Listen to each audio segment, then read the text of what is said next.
May sakit si Diwata. May lagnat. Oh, may lagnat siya. Sa milong tayo gusto. Okay. Bata! Dito ako!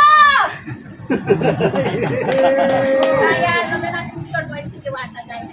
So, ayan guys, sana lahat ng mga makakakita ng mga ganito, pwede naman kayong tumulong kahit piso-piso basta bukal sa kalooban nyo. Sana maging inspirasyon nyo yung mga ginagawa ko. Hindi ko po hinangad na sumikat. Hinangad ko po talaga na mapagpasaya at tumulong sa kapwa natin. So, ayan guys, ayan, bakit nang naputok sa akin? Ayan. Thank you. Ayan, guys.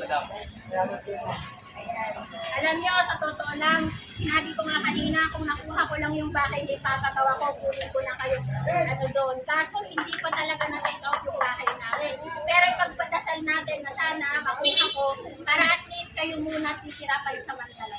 No? Sana nga ibigay sa atin nila. Thank you. Ayan.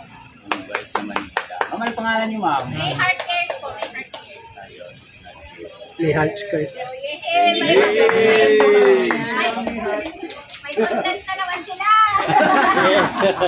Ayan. Guys, sana ma-monetize na kayo lahat. Kasi katapunta ko dito, madalang talaga, binibigyan ko yung mga ibang content creator na nag-uumpisa.